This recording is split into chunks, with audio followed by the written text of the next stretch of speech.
Welcome, everyone, to today's show. I'm your host, Greg Zackwitz, and today you are in for a treat. I am speaking with a brand today about not only how they use SMS flash sales to differentiate from major corporate competitors, also about mistakes made, road challenges, and lessons learned through it all.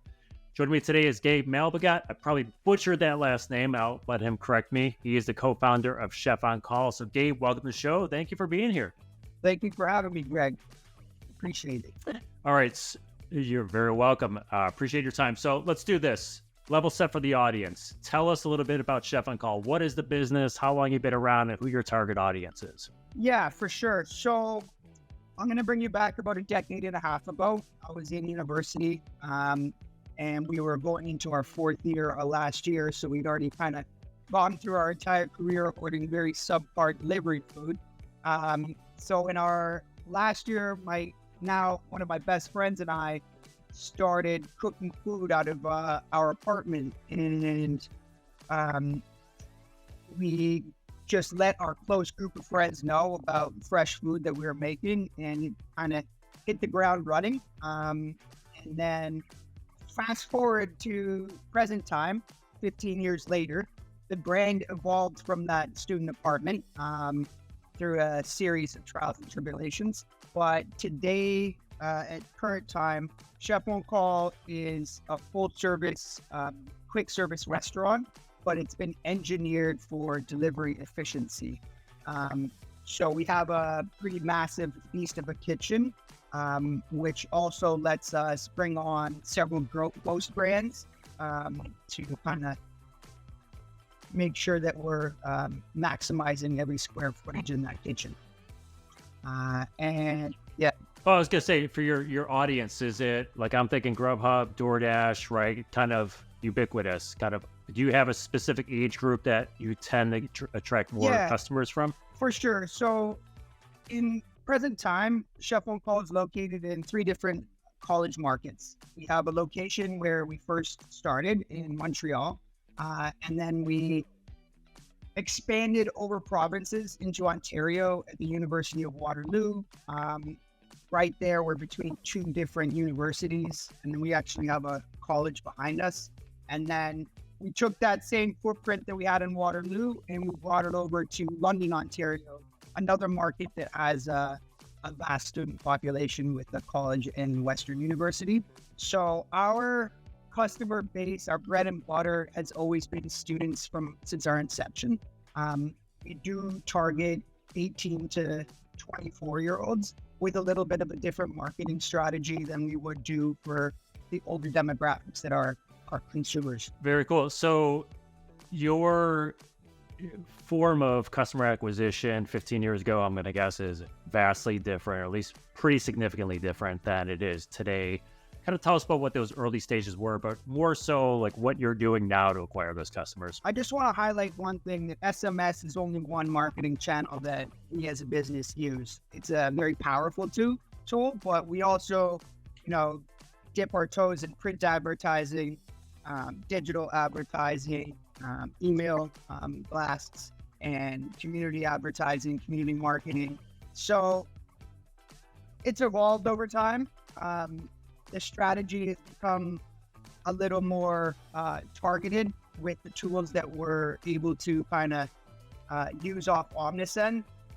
Today, we use SMS as a retention strategy for customers that do order from us. But technically, we actually use MMS because we run a food business. We have to attach like a juicy food picture to every one of our SMS campaigns that we send out. So yeah. I have a couple keys to success for our SMS strategy, but I just want to highlight again that we run a food business, so it's unique, and every business is unique to itself, and what works for us may not work for another business. But I can kind of touch on like a couple of strategies that have worked for us. So I appreciate you saying that about the food business too. When I was doing consulting, I would always tell people, look at industries outside of your own, because some ideas, like you said, some ideas will transfer, some ideas won't transfer, and that's okay. But there's good ideas out there that a lot of times people put on the shelf because they're like, they sell furniture, we sell shoes, right? They're not the same thing. Yeah. So I appreciate you saying that. I think anything you pass on today, other companies can look at it and go, maybe I'll try that. We'll see if it happens. We'll see if it works. And if it doesn't work, lesson learned, but at least you know then. So For sure. good point for saying that. But I would tell any company watching this, don't discourage anything or discount anything just because it is a different business than yours. It's a good thing. Before we get into strategies, I just want to kind of hear the evolution a little bit. So you were doing email marketing before SMS. You were doing all the other forms of marketing before SMS. Yeah.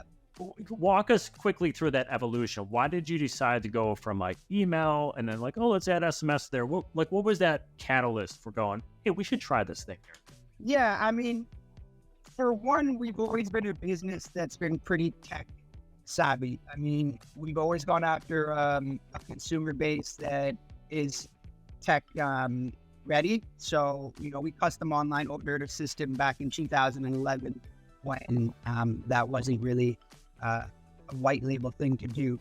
So we started off gathering our customers' information very, very early in our stages. We were able to build a CRM, and from there, we dipped our toes into email marketing. And then eventually we kind of realized that the 18 to 24-year-old demographic, although some segments are going to be a little bit agitated or irritated by, receiving a text message from us, there is a big chunk of customers out of that demographic that do appreciate the offers that we send out in our text messages.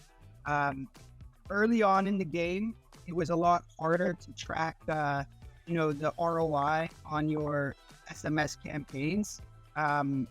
We first tried it out, I think, in like 2015, but again, it was done through our development company that helped us with our app, and I had no control over the back end. I basically would tell them, this is the SMS message that I want to send out to the consumers. It had no MMS, no multimedia service picture to the actual campaign.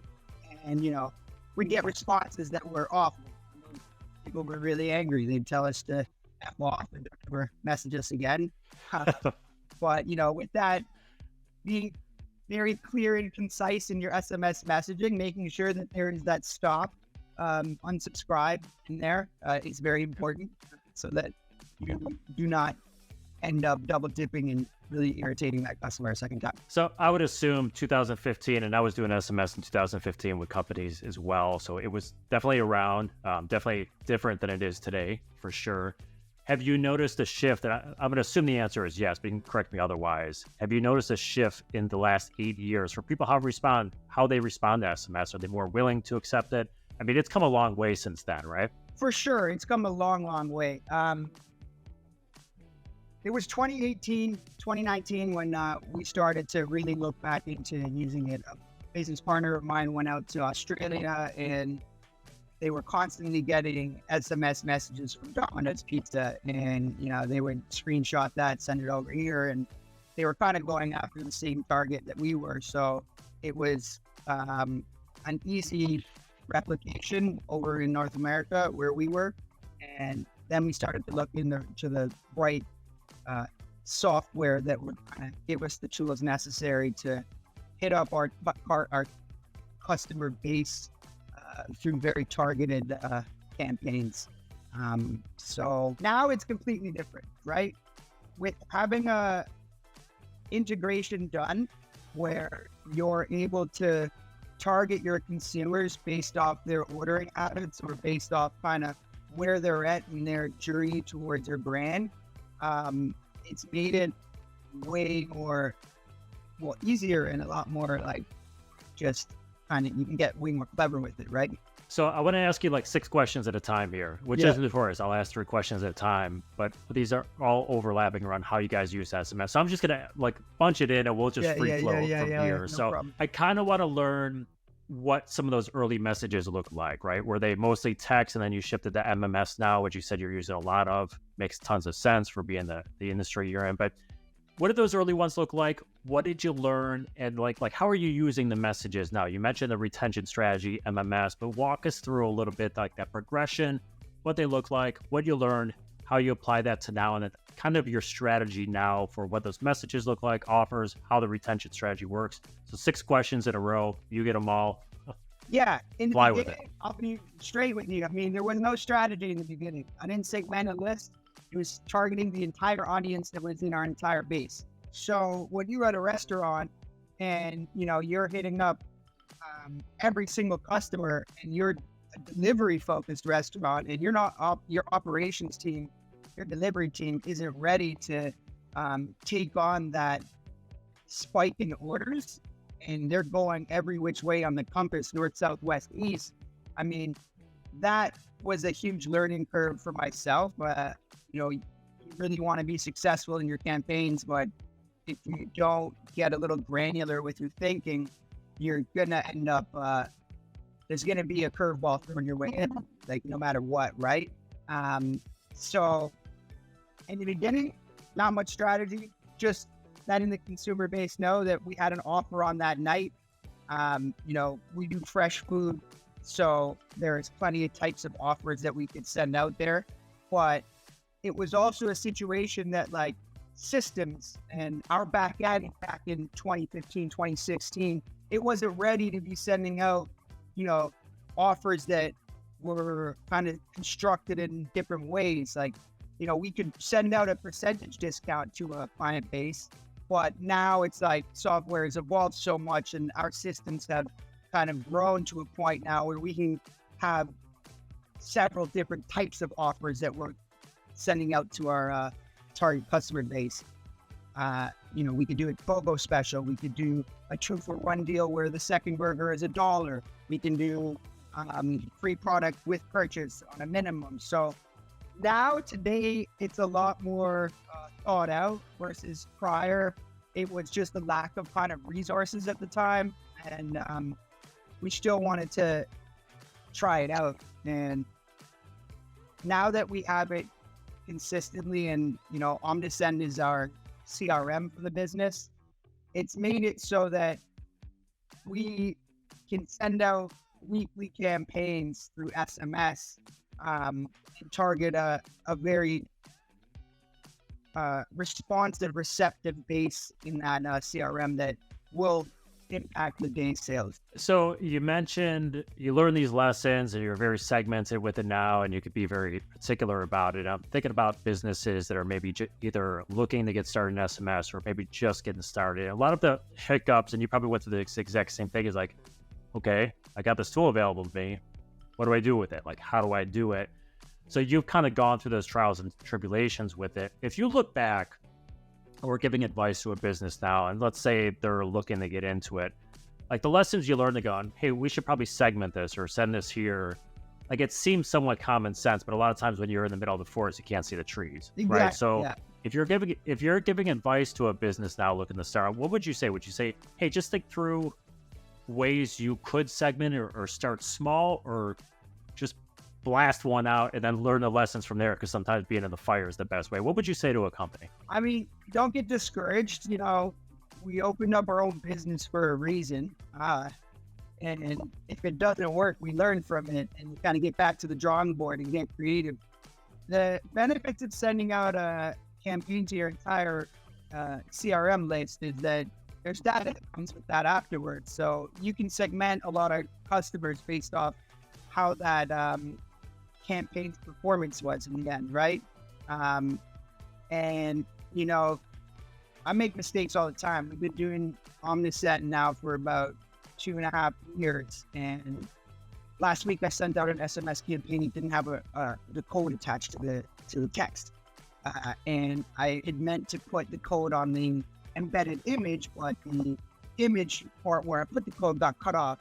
And I run a small business. I run an operation, a restaurant, so I was distracted. I was trying to do a free Friday promotion and get it off the ground so quick, getting all the product ready, and then sending out this SMS. And of course, I forgot to put the promo code in there. So it led to several calls to the restaurant asking what the code was, and it takes up your phone lines, and it just drives a lot more labor, right? So you're going to make mistakes, and I know the next SMS campaign I send out is going to have a promo code in there because I made that mistake last week, right? And I mentioned before, it's about communications with your operations team. making sure that whatever offer you're going to be sending out to your customer base, once you kind of get an idea of who's going to be redeeming that, you got to be ready for your inventory. You got to be ready for your staffing. You have to make sure that everyone knows what that deal is, because there will be a spike in orders at this point. And if you didn't accommodate for that extra spike with an extra labor, for instance, an extra person in the front or an extra cook, then you're just going to end up doing more damage to your brand on that night than you would have done, right? So that is one huge lesson. Yeah, and that's awesome, because that could apply to really any company, right? So if you know it's a big sale in the middle of, it doesn't have to be Black Friday, but in the middle of April, right? Do you have customer support staff that day, or is it light support staff, warehousing staff to pack and ship orders, right? So like there's a lot of transferable things there. Probably not doing delivery, well, at least some of them, but there's a lot to take into consideration there as well. You mentioned using email, You mentioned using SMS. You combine them. You look like you want to say something, so go ahead. I was just going to say that, since we started Omnisend, we've built up quite a big CRM in it, and you're running a small business. You've got to be cautious of all your costs, right? Bring on more monthly costs. You got to supplement that with more revenue to pay off those monthly costs. So the greatest thing about Omnisend is that it's a tool that allows you to see who of your customer base isn't engaging with your offers. And, you're paying for every single customer in your CRM. So as a small business, it's important to know that put your ego aside. Doesn't matter how many customers you have in your CRM.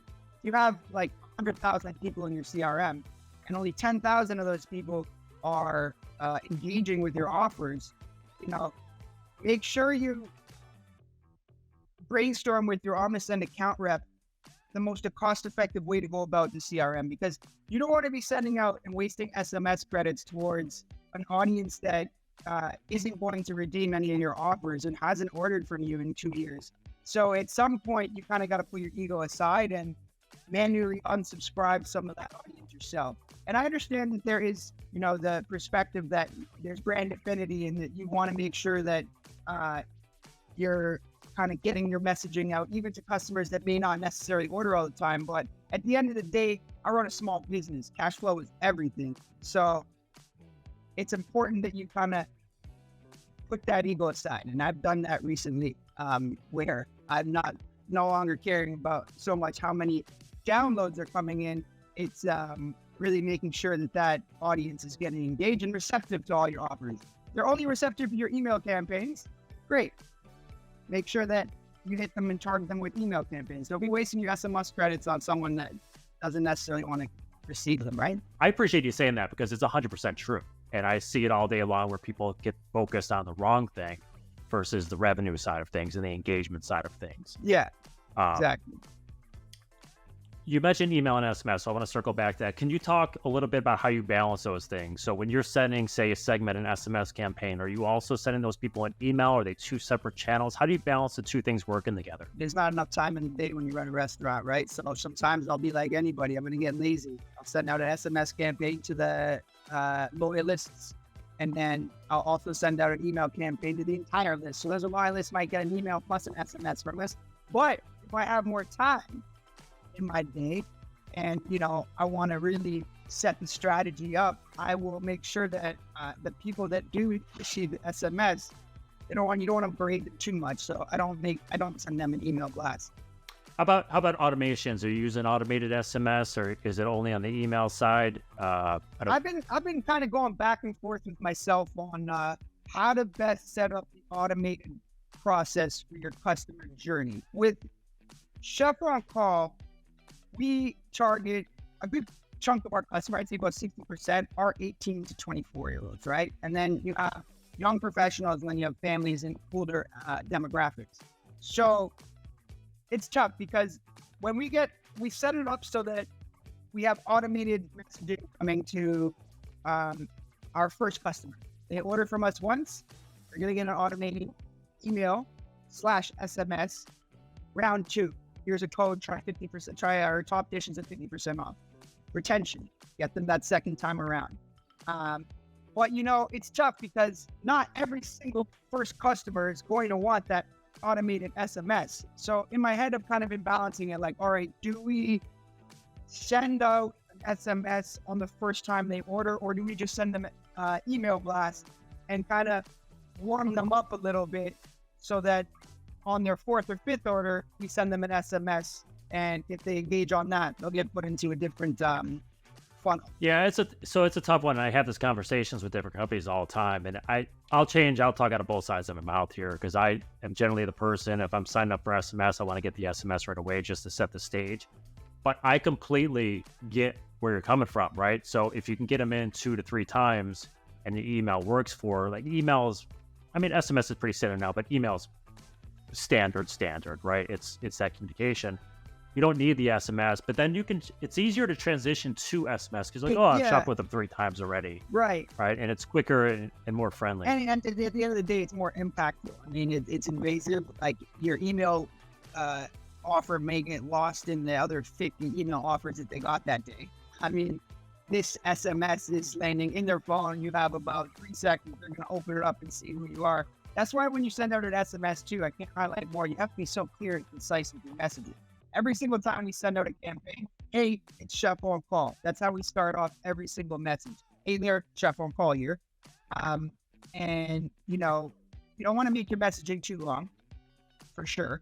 You want to be a little bit, with our brand, we're a little bit more comedic. We kind of have some personality to the chef itself. So, I'll give you an example on, National Hot Dog Day. We love National Food Days. Great times to send out SMS campaigns. National Hot Dog Day. Did you know Joey Chestnut ate 135 hot dogs in like under 5 minutes? I had no idea that. I sent out that text message with that type of messaging to it, letting them know that there's a free hot dog day, and also giving them a fun fact for the day.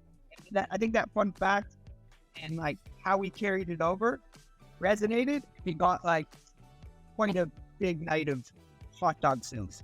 I wanted to talk briefly about flash sales. You just kind of mentioned that for your business, right? You do a flash sale, you can kind of control volume a little bit with staffing and things like that. But a lot of companies do flash sales.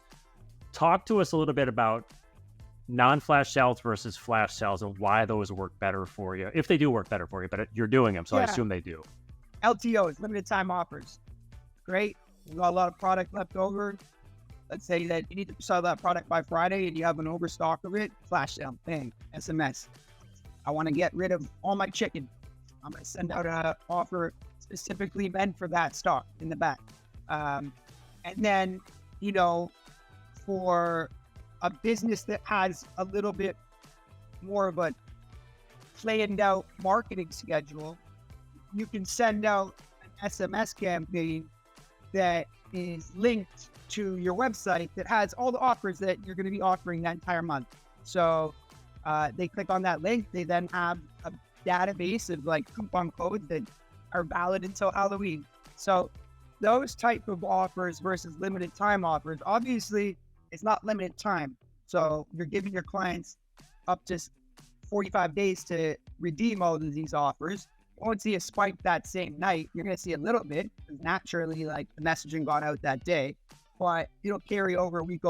And with flash sales, all I'm saying is to have the operations team ready, communicate exactly what's happening. It's going to be Tuesday shakes. Have your milkshake inventory ready, your large cups ready, your small cups ready, and have someone ready to go. Sunday, Monday, NBA playoffs and one deal we did. Got a second burger for $1. 12 days of blessings. These are all seasonal marketing campaigns that are 12 days of blessings for 12 days, right? So we send an SMS campaign on the first day, maybe on the 6th day, to remind them of what's left over on these bless up days.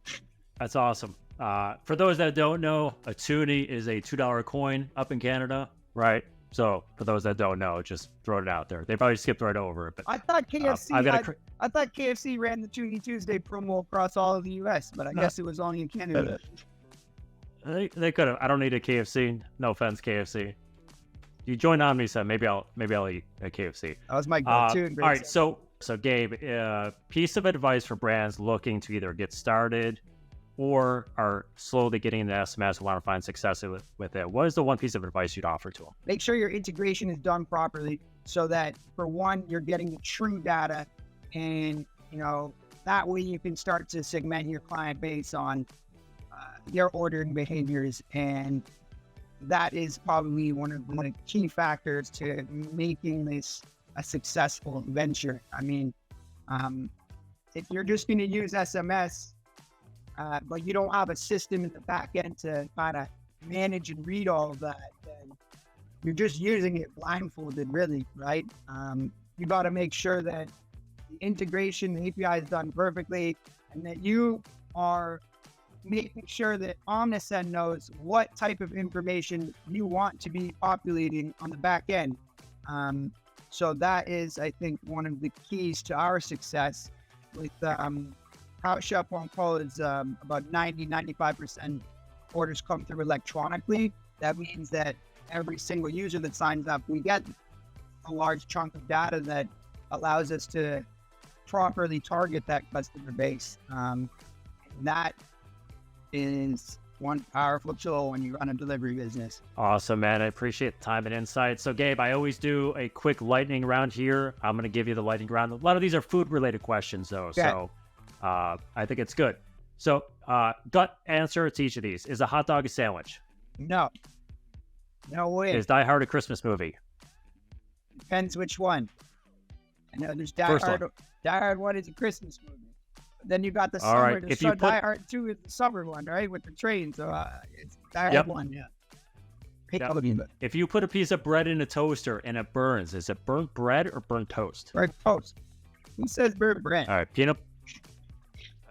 I'll argue that it's burnt bread. Peanut butter, creamy or crunchy? Creamy all day. I just had it last night with a banana and some honey on it. It was amazing. Honey and cinnamon on peanut butter, by the way, is underrated. Very. All right. This is hotly debated in Omnisend right now. Pineapple on pizza, fair or foul? That's a fair game for me. I love pineapple. Oh. All right. And last one. This came up this past week, and these are two things that blew my mind. What is a better combo? Peanut butter and cheese sandwich or sausage dipped in vinegar?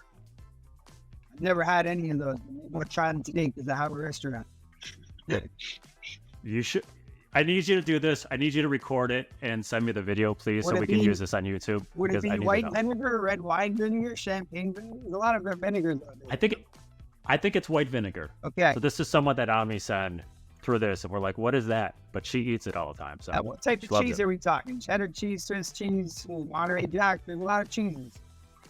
So me and my son tried this a few days ago after hearing about it. Was not my favorite. We use, I think, provolone. Whoa. Cheddar probably make more sense though. But I like the taste profile on the provolone. It's a contrast. I like that. It's good strategy. It's my favorite cheese. There you go. All right, awesome. Good stuff here. So Gabe Malbogat, everyone, founder of Chef on Call Delivery. If you live in or are planning on visiting Canada, you can also be found linked in the video description here. If you can't get enough e-commerce marketing videos, check out this one right here. Until next time, happy texting, everyone. Yes. Gabe, thank you. We appreciate it.